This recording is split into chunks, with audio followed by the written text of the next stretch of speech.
Un frío intenso, un calor opresivo, sequías devastadoras. Los cambios climáticos extremos podrían haber contribuido a la extinción de los neandertales y permitido al moderno Homo sapiens dominar la Tierra. Toda la vida en la Tierra está sujeta al poder del clima.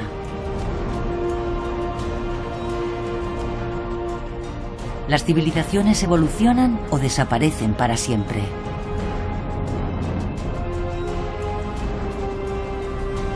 Las condiciones climáticas favorables auspician el nacimiento de los grandes imperios y promueven el comercio, la prosperidad y los logros artísticos.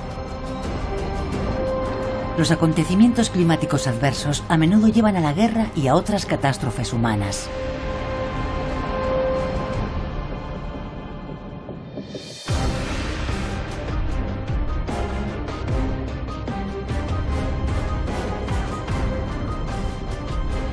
Cómo el clima determinó la historia. Segunda parte. La Tierra, justo antes del nacimiento de Cristo. Las estrellas estaban alineadas de manera favorable para la vida en el planeta azul. Durante miles de años la Tierra había estado orbitando cerca del Sol y recibiendo abundante luz y calor. Los abrasadores rayos del Sol eran suavizados por la atmósfera de la Tierra que los enfriaba hasta niveles benignos.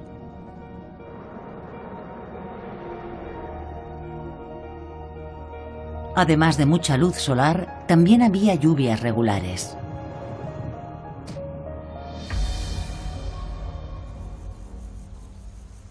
En el norte de Egipto, la espelta, una especie antigua de trigo, crecía de manera abundante. Muchos de estos cereales también los utilizaba una potencia europea para alimentar a su gente.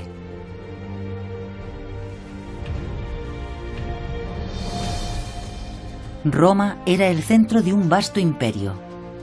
Es recordada por su lujo decadente, su arquitectura grandiosa y los espléndidos espectáculos que entretenían a su pueblo. Esta extravagancia era posible debido a unas condiciones climáticas favorables. Si nos centramos en el clima y en lo que percibimos como un buen clima, lo que queremos es suficiente agua durante todo el año para garantizar la producción agraria y tener suficiente agua para beber, pero también es necesaria la estabilidad. Lo idóneo es que el tiempo sea el mismo cada año para poder planificar. Los anillos de crecimiento de los robles antiguos le cuentan a los investigadores que alrededor del año 100 a.C. el tiempo era muy estable y las temperaturas iban subiendo poco a poco. La temperatura media era unos 2 grados centígrados más alta que en siglos anteriores. Durante casi 300 años, las condiciones climáticas fueron idóneas para un crecimiento fuerte y estable. El pequeño aumento de la temperatura tuvo un enorme impacto en el hemisferio norte, sobre todo en lo alto de las montañas. Antes de esto, los Alpes habían impedido al Imperio Romano expandirse hacia el norte. Pero las temperaturas más altas provocaron que los glaciares se derritieran, los pasos montañosos ya no estaban cubiertos de hielo y nieve, permitiendo a las tropas romanas un fácil tránsito. Es probable que no sea una coincidencia que el Imperio Romano comenzara a expandirse en regiones como Germania y Britania, al norte de los Alpes. Hay una correlación con el clima. Los romanos aprovecharon la suavidad del clima. Sus tropas cruzaron los Alpes sin esfuerzo y en grandes cantidades. Nada se interpuso en su camino hacia la conquista de Germania.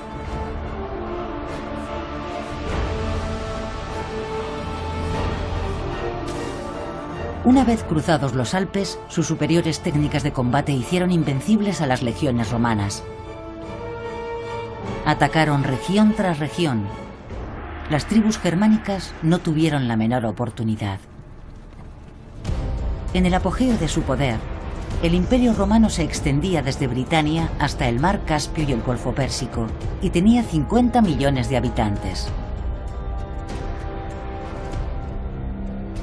Pero los romanos no fueron los únicos que sacaron provecho del clima. China también estaba experimentando una edad dorada. A lo largo del río Yangtze crecía arroz en abundancia. El invento de los sistemas de irrigación agrícola mejoró las condiciones de vida de la gente, como también el uso de animales de tiro. Tras numerosas campañas militares, Qin Shi Huangdi unió a todos los estados en guerra bajo su mando en el 221 a.C. China se convirtió en un imperio. El emperador chino, como su equivalente romano, seguía una política expansionista. Esto le creó enemigos. El imperio Qin pronto comenzó a trabajar en las fortificaciones conocidas ahora como la Gran Muralla China.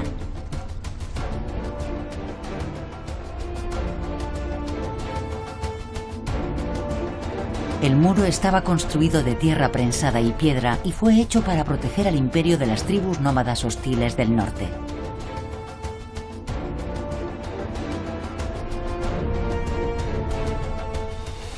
Los romanos utilizaban madera para construir los muros que marcaban sus fronteras imperiales. La frontera germánica, que se extendía a lo largo de más de 550 kilómetros, controlaba el flujo del comercio y defendía al imperio de las incursiones enemigas.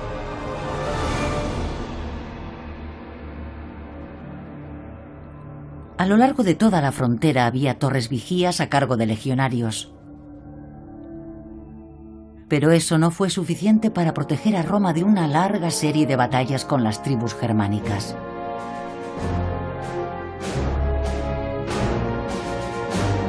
Con sus densos bosques, el terreno germánico resultó ser un desafío para los romanos.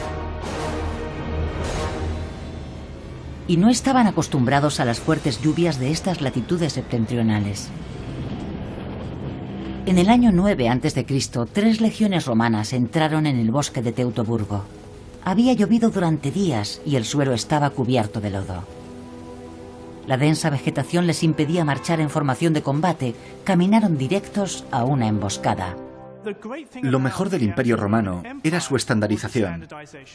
Homogeneizaron el modo en que se construían los caminos, la manera en que marchaba el ejército y cómo luchaba. El problema era que estaban habituados a enfrentarse a sus enemigos en campos de batalla. Sin embargo, cuando tuvieron que luchar en bosques densos, con barro y lluvia, todo eso se derrumbó. Se quedaron sin organización. Era una lucha cuerpo a cuerpo, y eso dio ventaja a las tribus germánicas, porque ellos sí estaban habituados a esa manera de luchar, con ataques relámpago en el bosque. El equipo de combate de los germanos era más ligero y mejor adaptado para la lucha cuerpo a cuerpo. Las tribus germánicas eran muy inteligentes. Utilizaron el clima a su favor para ganar la batalla.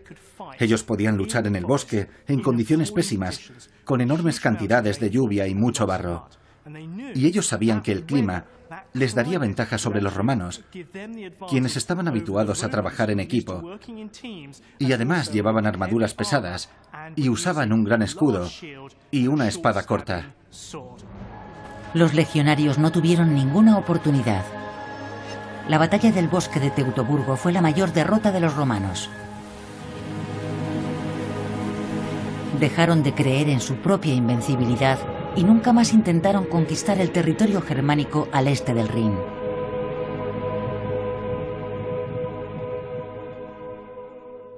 En su apogeo el Imperio Romano era enorme. Le quedaban pocos adversarios a los que derrotar. Pero al final, un enemigo resultó ser demasiado fuerte hasta para ellos. Y ese fue el cambio climático.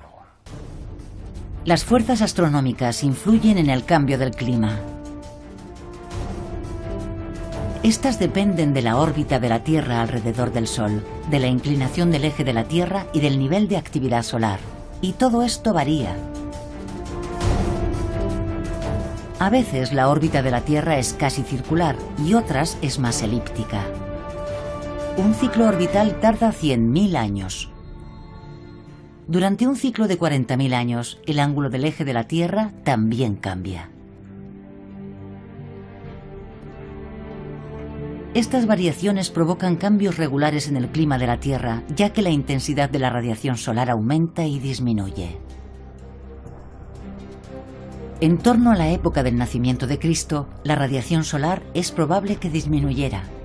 La corriente del Golfo se enfrió y el clima de la Tierra se volvió mucho más frío. Las cosechas se perdieron en todo el norte de África cuando no cayeron las lluvias de verano. Los graneros romanos estaban vacíos.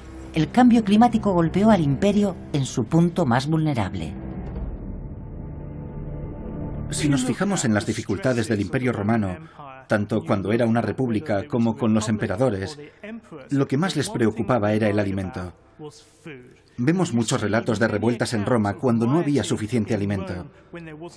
Si eres el emperador al mando de un imperio, tienes que recordar una sola cosa: la gente descontenta provoca revoluciones. El pueblo de Roma se rebeló. Para sus gobernantes el momento no pudo haber sido peor. El enorme imperio ya estaba debilitado por la corrupción y la discordia política. Las regiones exteriores del imperio también estaban afectadas. Los inviernos gélidos provocaron el hambre en muchos lugares. Las provincias del norte fueron las más golpeadas.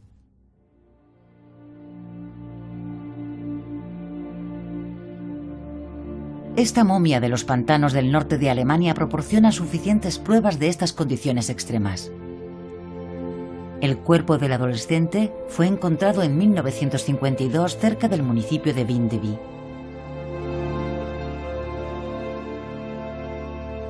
Debido a su constitución ligera, durante mucho tiempo se creyó que el cuerpo pertenecía a una chica, pero un examen reciente de los huesos ha revelado que pertenecían a un chico de 14 años. También nos dice por qué era tan pequeño.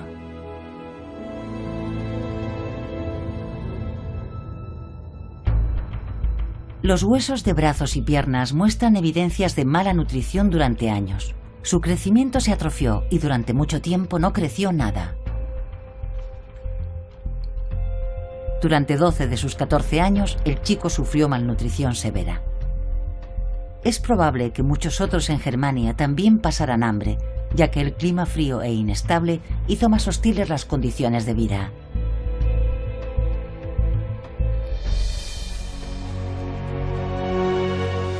Cuando los hunos empezaron a competir con las tribus germánicas por los pocos recursos que quedaban, se vieron forzados a huir.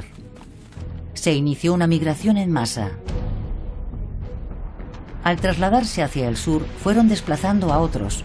Pronto, cientos de miles de refugiados climáticos iban avanzando poco a poco hacia el Imperio Romano. La dureza del clima tenía al menos una ventaja. Los pantanos y ríos congelados eran fáciles de cruzar y permitieron a los emigrantes atravesar las fronteras romanas. Los ríos congelados fueron esenciales para esa migración, porque les proporcionaron vías a través de las fronteras romanas. Antes solo había puentes que además estaban protegidos. Una vez que se congeló el Rin, decenas de miles de personas pudieron cruzarlo y llegar al Imperio Romano. En el año 406 después de Cristo, casi 90.000 personas cruzaron el Rin cerca de Maguncia y entraron en el Imperio Romano. Cada vez más tribus invadían, conquistaban y se asentaban en territorio romano. Esto significó el fin de un imperio que había sido muy poderoso. Mientras Europa entraba en la Edad Media, el clima continuaba siendo inestable, sobre todo la primavera del año 536.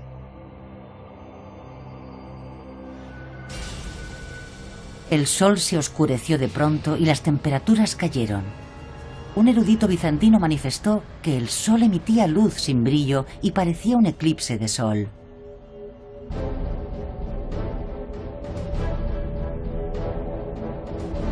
Según fuentes chinas, hubo nieve en verano, sequías y hambrunas.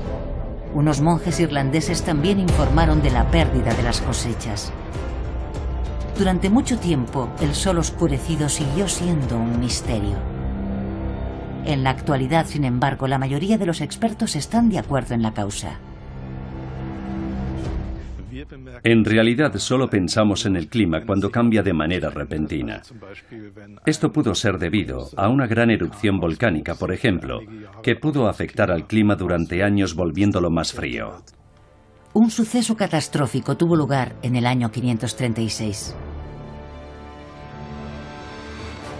El volcán Ilopango, en lo que es ahora El Salvador, erupcionó, dejando una caldera de 17 kilómetros de anchura y matando a 100.000 personas.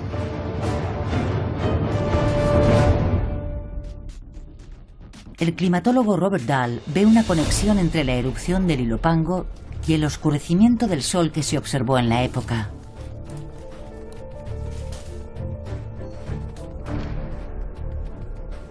Él cree que el volcán provocó la crisis climática de la Edad Media.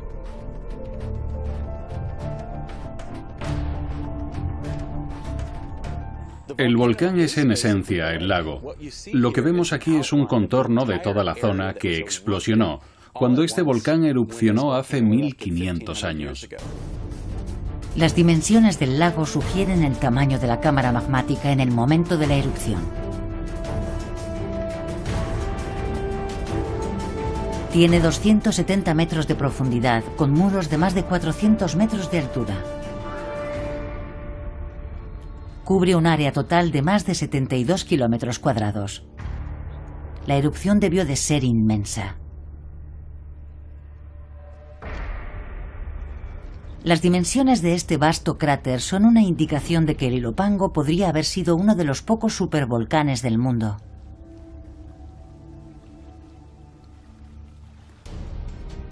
Robert Dahl quiere demostrar que el Ilopango era lo bastante grande como para provocar el cambio climático. Para ello necesita analizar la ceniza volcánica que puede revelar muchos detalles sobre la erupción.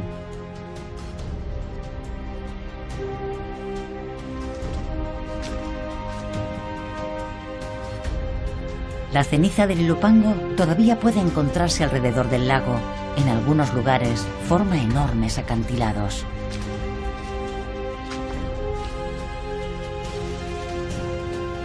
El color de la ceniza contiene la clave. La ceniza del Ilopango es muy clara, un hecho importante según Dahl. Cuanto más clara es la ceniza, más alto es el contenido en sílice.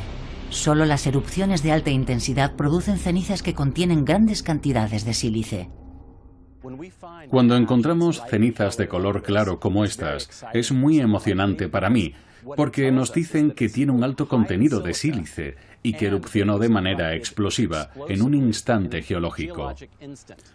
Podría haber sido un día o 2 días, pero una enorme cantidad de material erupcionó todo de una vez, lo que nos habla de la fuerza, la magnitud y la inmensidad de este acontecimiento. Cuanto mayor es la fuerza explosiva de un volcán, más ceniza deposita en sus proximidades y más lejos se extiende. Algunos de los acantilados de ceniza del Ilopango tienen más de 400 metros de altura.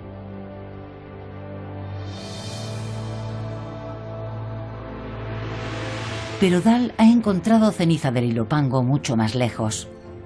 Formó colinas, ahora invadidas por la selva. El origen de estas colinas quedó claro por las piedras de pumita que Dahl ha encontrado. Lo que descubrimos por estos depósitos es solo la punta del iceberg. La mayor parte del material, con mucho la gran mayoría del material, está fuera de la caldera. No solo en sus márgenes, sino a muchos cientos de kilómetros de distancia. Las cenizas del Ilopango no solo se encuentran en El Salvador, sino también en Honduras, Nicaragua, Guatemala y en el fondo del Océano Pacífico.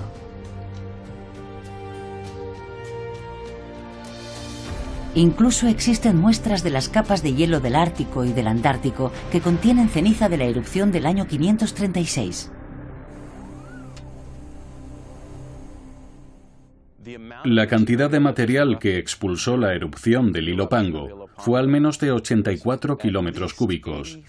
Una enorme cantidad de rocas fueron lanzadas a la atmósfera de una vez. Parte de ese material habría sido lanzado en ángulo horizontal, pero una gran cantidad habría llegado hasta la capa baja de la atmósfera, la estratosfera. Cuando eso ocurre, el clima se enfría que es exactamente lo que pasó tras la erupción del Ilopango. Durante la erupción, enormes cantidades de ceniza y dióxido de sulfuro fueron propulsados a la estratosfera.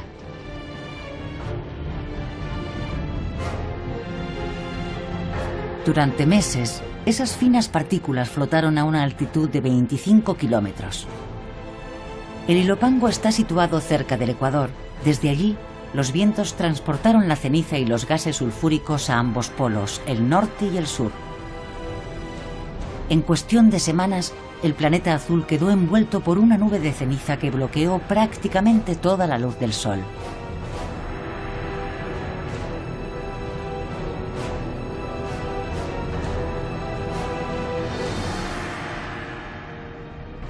Lo que los antiguos cronistas observaron fue un invierno volcánico. Duró 18 meses y convirtió el medio ambiente natural en un lugar mucho más inhóspito. La nube de ceniza no solo bloqueó la luz del sol, sino que también provocó frío y lluvia. Tuvo un efecto devastador en las poblaciones humanas.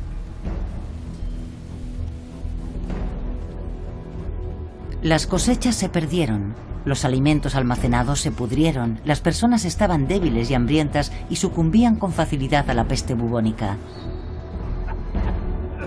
El invierno volcánico acabó, pero no lo hizo la peste.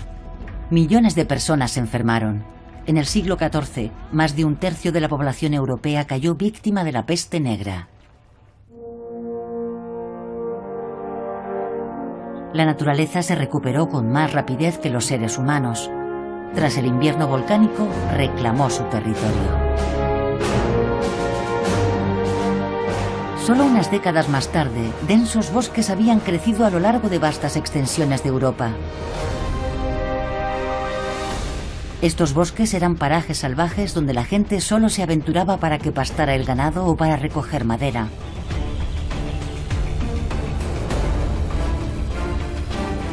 A comienzos de la Edad Media, los bosques albergaban animales salvajes. En ellos, los lobos encontraban refugio y espacio para vagar. Considerados monstruos devoradores de hombres, se les temía y odiaba, al igual que a los osos, otros habitantes del bosque. Los pueblos de la Germania romana en general dominaban la naturaleza. Pero a comienzos de la Edad Media esta se volvió más poderosa. La gente empezó a temerla. Era una amenaza. Los bosques estaban habitados por animales relativamente raros en aquellos tiempos. Había osos, lobos y es probable que gatos monteses. Los bosques eran peligrosos, pero la gente los necesitaba porque sus cerdos se alimentaban en bosques de encinas. Ovejas y cabras también pastaban en los bosques. Eran presa fácil para los lobos hambrientos. Los bosques se convirtieron en un símbolo de una naturaleza todopoderosa, y el miedo se volvió la emoción abrumadora de la época. La gente le temía a ese mundo inadecuado para los seres humanos. Se volvieron hacia Dios. Hubo una nueva espiritualidad. Los monjes itinerantes de Irlanda comenzaron a predicar el cristianismo a través de Europa en el siglo VI. Se extendió por todo el continente al mismo tiempo que los bosques y la naturaleza.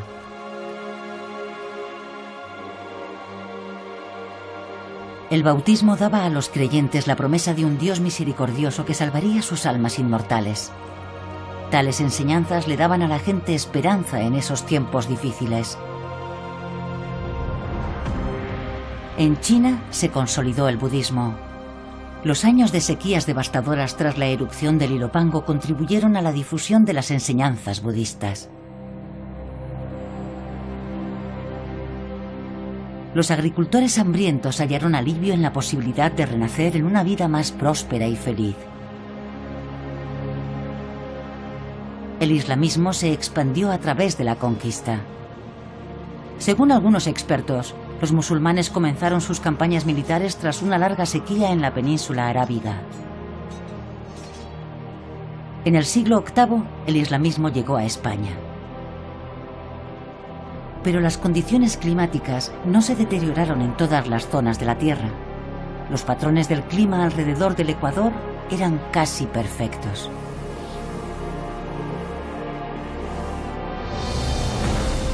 Las lluvias monzónicas regulares empapaban el fértil suelo. Estas condiciones idóneas provocaron el surgimiento de reinos prósperos y poderosos.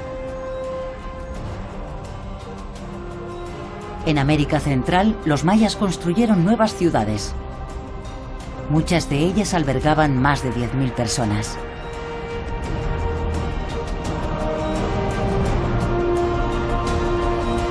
En Perú, la civilización nazca estaba basada en el cultivo del maíz, la yuca y la batata. Crearon enormes geoglifos cuya intención podría haber sido agradecer a los dioses las abundantes cosechas. Entonces, las lluvias monzónicas cesaron y los campos se convirtieron en desiertos. Los habitantes de Nazca dibujaron imágenes aún mayores en la tierra, quizá con la esperanza de apaciguar a los dioses. Otros lugares también se volvieron más secos. Los mayas también sintieron los efectos de un cambio climático. Alrededor del 900 después de Cristo abandonaron sus grandes ciudades. La prolongada sequía amenazó su cultura. Los habitantes de Nazca también lucharon por sobrevivir. Se especula que se convirtieron en refugiados climáticos trasladándose a zonas más altas de los Andes. Los astrónomos ahora tienen una explicación de por qué el clima se volvió tan cálido y seco en esta época.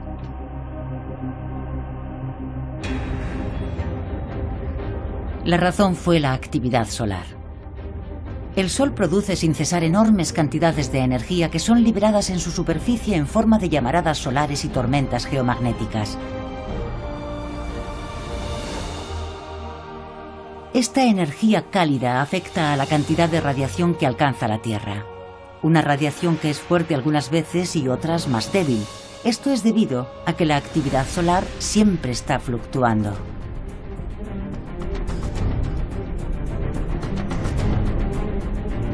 Las manchas oscuras en la superficie del Sol indican cuánta energía está siendo producida. Cuantas más manchas tenga, mayor es la actividad solar. El número de manchas solares alcanza su apogeo cada 11 años. Este pico se produjo en el 800 después de Cristo. La actividad solar estaba en niveles máximos y la radiación era particularmente intensa. La Tierra comenzó a calentarse. El Atlántico Norte, que había estado cubierto de sólidas capas de hielo, se volvió navegable durante todo el año. Se inició un deshielo desde el Ártico hasta el continente europeo, abriendo el camino a los invasores provenientes del mar. Los vikingos alcanzaron Gran Bretaña a finales del siglo VIII. Venían a saquear. Con su ataque al priorato de Lindisfarne en el norte de Inglaterra, los vikingos entraron a formar parte de la historia. Pronto toda Europa comenzó a temerlos por ser unos ladrones sedientos de sangre. Pero los vikingos también fueron pioneros y exploradores. El clima suave les permitió navegar hacia el oeste a través del Atlántico Norte. Cuando los vikingos salieron a explorar, aprovecharon el periodo medieval cálido. Y durante este periodo cálido, la corriente del Golfo llegaba mucho más al norte y daba mucho más calor a Europa occidental, pero también permitió la retirada del mar de hielo. La capa de hielo, que por lo general llegaba al menos hasta Islandia durante el invierno, estaba mucho más al norte, lo que permitió a los vikingos no solo navegar alrededor del Mediterráneo e intercambiar mercancías con las civilizaciones que vivían allí, sino que también alentó la exploración del resto del mundo. Los vikingos se asentaron donde quiera que hubiese suelos vírgenes tras haberse derretido la nieve y el hielo. Primero descubrieron Islandia. Por aquel entonces estaba casi libre de hielo y deshabitada. En el año 985 alcanzaron la siguiente etapa en su expansión hacia el oeste: Groenlandia. Construyeron grandes asentamientos a lo largo de las costas y los ríos. Debido al clima cálido, podían cultivar la tierra, por lo que podían transportar todos los productos agrícolas desde Escandinavia hasta Islandia y Groenlandia.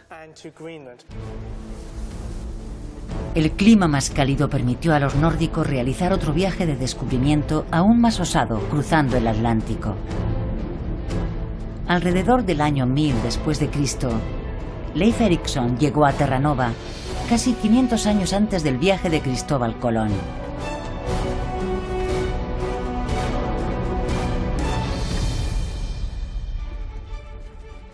Mientras tanto, las temperaturas en Europa continuaban subiendo, ya que seguía aumentando la actividad solar.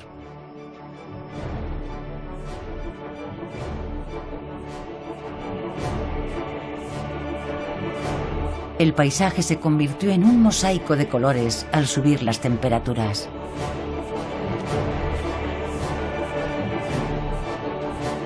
Los bosques comenzaron a crecer en altitudes superiores a los 2000 metros.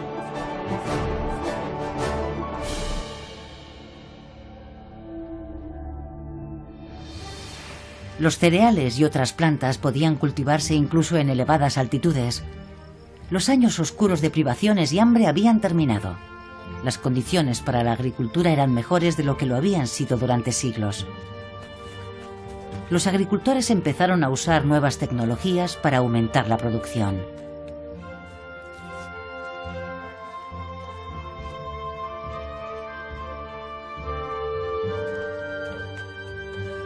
El conocimiento del arnés se extendió desde Asia hasta Europa. Esto permitió a los caballos tirar de más peso y arar campos más grandes. Las estaciones eran estables. La primavera, el verano, el otoño y el invierno iban y venían con un patrón predecible.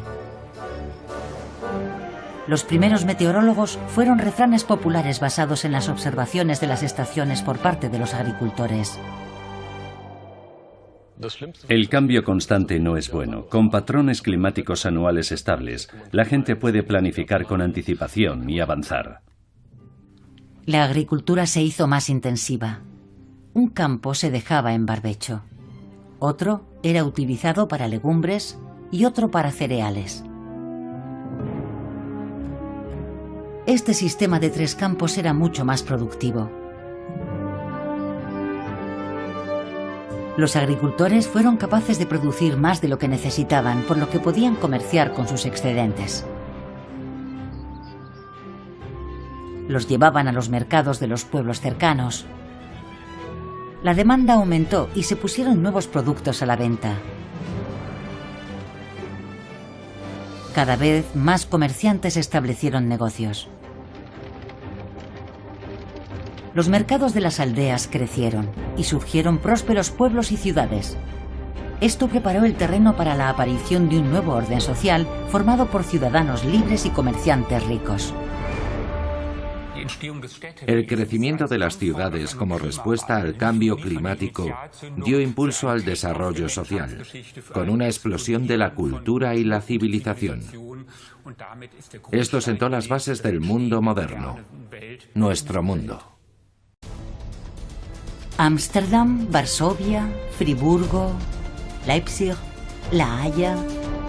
3/4 partes de las ciudades de Europa surgieron durante las condiciones climáticas favorables de la Alta Edad Media.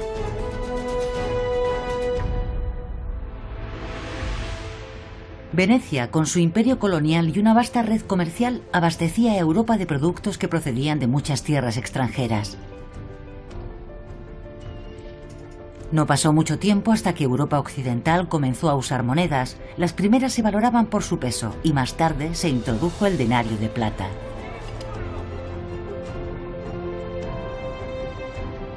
El aumento de la prosperidad creó las bases para la educación, las artes y la cultura.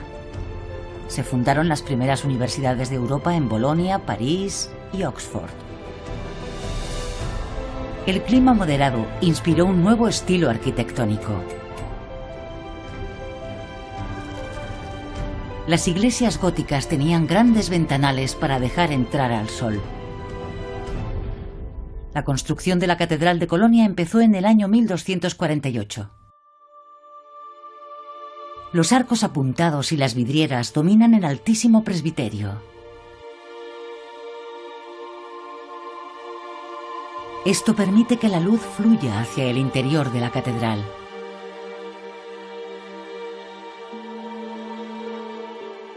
Este extraordinario edificio es la manifestación de una sociedad optimista.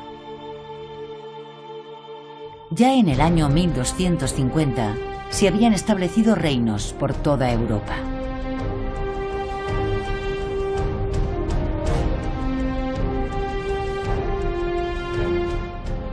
El Sacro Imperio Romano se expandió, conquistó Sicilia y era mayor que nunca. Pero entonces todo cambió. Una vez más, el clima iba a determinar la historia. En la segunda mitad del siglo XIII, Europa se enfrió de manera significativa. Una serie de erupciones volcánicas en distintas partes del mundo provocaron este enfriamiento.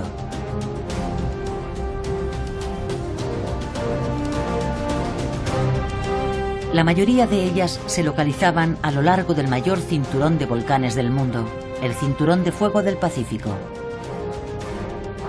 El primero en erupcionar en el año 1257 fue el volcán Samalas en Indonesia. Luego fue el monte Etna en Sicilia. En 1453, el volcán Kubae en Vanuatu explosionó con violencia. Por último, el volcán Laki en Islandia erupcionó sin cesar durante 8 meses. Se calcula que fue una de las erupciones más letales de la historia. Todas estas erupciones arrojaron cenizas y dióxido de sulfuro a la estratosfera. Afectaron al clima durante casi 500 años.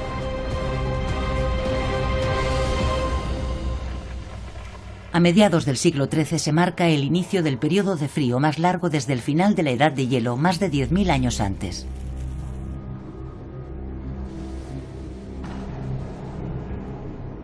En Europa, los monjes, los escribas de las ciudades y los cronistas describieron los efectos de esta pequeña edad de hielo en miles de documentos.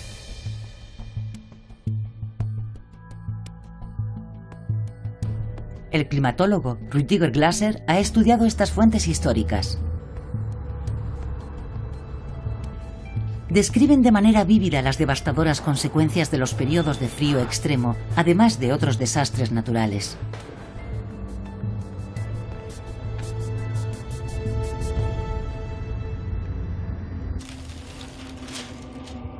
Estas grandes páginas ilustradas de Flandes describen las inundaciones que asolaron Europa central en 1342. Miles de personas murieron en lo que se conoce como la inundación del Día de María Magdalena.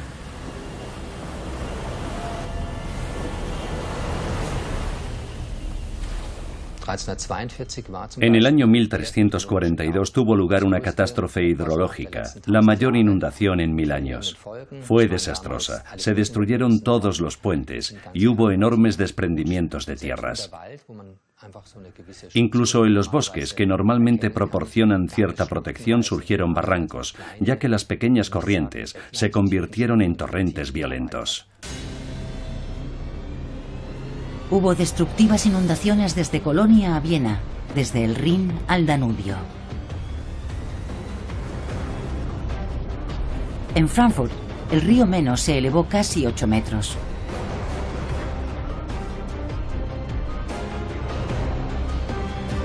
Solo a lo largo del Danubio se ahogaron más de 6.000 personas.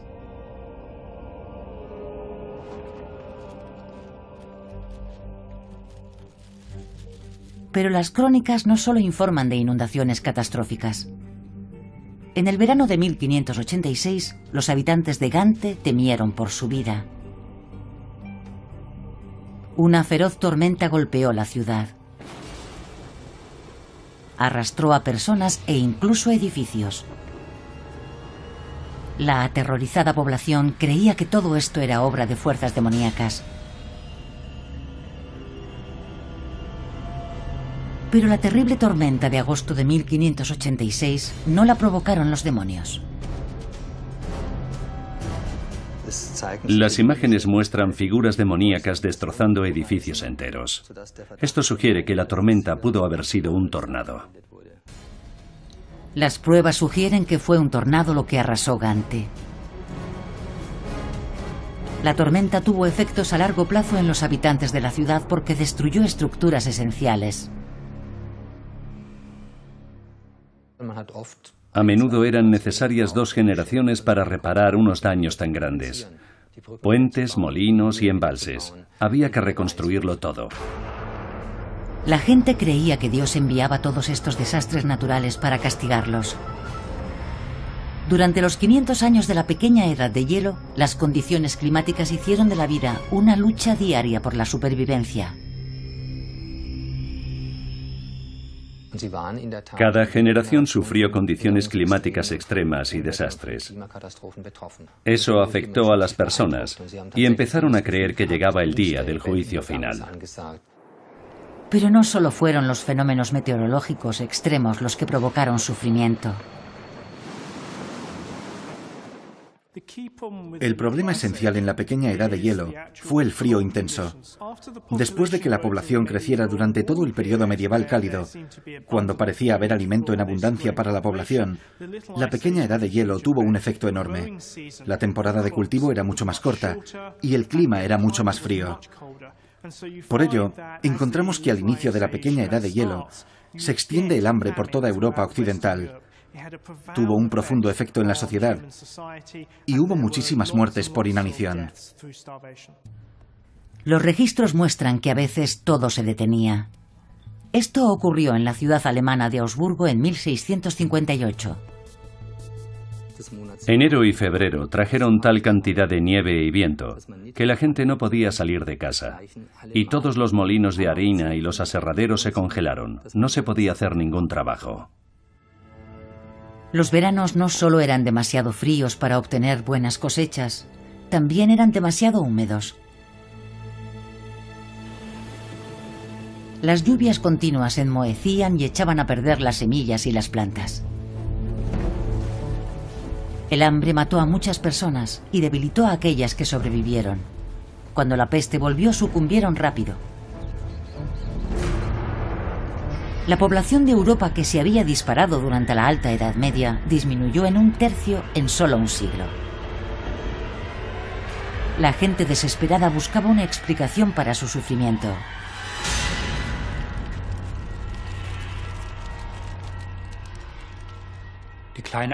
Para muchas personas, la pequeña edad de hielo fue una época de crisis. Y las crisis a menudo provocan pérdidas económicas. Si la gente sufre pérdidas económicas sin saber por qué, buscan culpables. No es ninguna coincidencia que durante la pequeña edad de hielo aumentara la caza de brujas. De hecho, existe una relación causal con el cambio climático. La caza de brujas se centró en las personas al margen de la sociedad. Muchos de los acusados de haber hecho un pacto con el diablo eran de clase baja, ancianos y mujeres. Sabemos por los registros que en las torturas a las víctimas se les preguntaba cómo provocaban el mal tiempo, cómo generaban el granizo que destruía las viñas y cómo causaban las inundaciones y tormentas. Bajo tortura, estos hombres y mujeres confesaban todas las cosas de las que les acusaban, y eso se utilizaba como prueba para demostrar que ellos eran los culpables. Esto condujo a horribles quemas de brujas y asesinatos. Durante la caza de brujas provocada por la pequeña edad de hielo, alrededor de 60.000 personas inocentes fueron quemadas en la hoguera.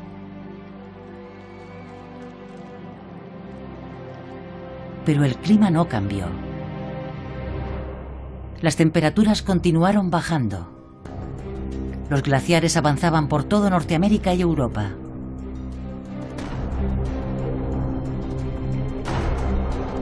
Muchas personas abandonaron las aldeas y las granjas en las montañas debido a las avalanchas, los corrimientos de tierras y al hielo de los glaciares. Cerca de la ciudad de Chamonix, en los Alpes franceses, por ejemplo, los glaciares sepultaron aldeas enteras. En otros lugares se cortaron importantes rutas de abastecimiento. Los enormes glaciares también estaban invadiendo Groenlandia e Islandia. La crisis climática constante se reflejó en la situación política. La agitación se extendió por toda Europa. La segunda defenestración de Praga provocó el fracaso de una paz precaria entre las potencias europeas y marcó el comienzo de la Guerra de los 30 años. Pronto estuvo involucrada la mayor parte de Europa.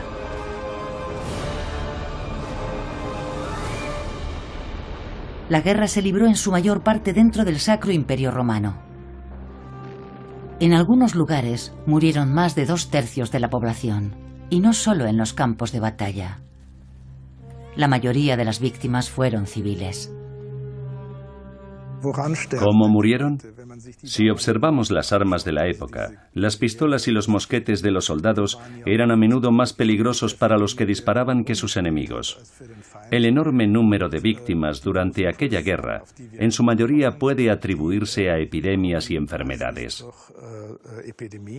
Hubo epidemias de la peste, el tifus y la viruela, que se combinaban con otras enfermedades, como los resfriados. Estas fueron las causas que provocaron la muerte de la mitad de la población en algunas ciudades. No fue la guerra la que provocó estas muertes, sino las condiciones climáticas adversas durante aquellos años.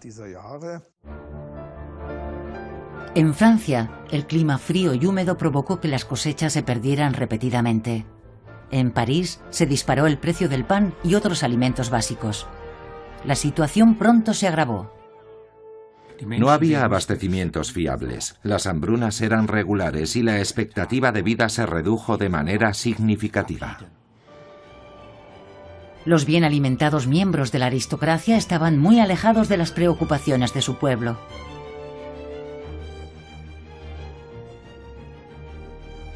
Cuando la nobleza comprendió lo peligrosa que se había vuelto la situación debido a la escasez de productos básicos, era demasiado tarde.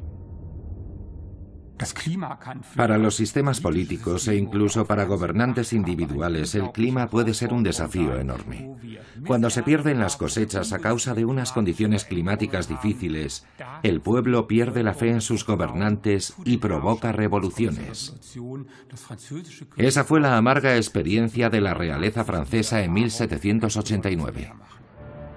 El 14 de julio de 1789, París alcanzó el punto crítico. Ciudadanos armados entraron en la Bastilla. Los guardias fueron obligados a capitular. El ataque marcó el inicio de la Revolución Francesa. Y en los años siguientes, la familia real y muchos otros miembros de la nobleza fueron ejecutados en la guillotina. El pueblo francés derrocó a la monarquía y la democracia volvió a Europa por primera vez en 2000 años. Un eslogan de la Revolución Francesa, libertad, igualdad y fraternidad, es ahora el lema nacional de Francia.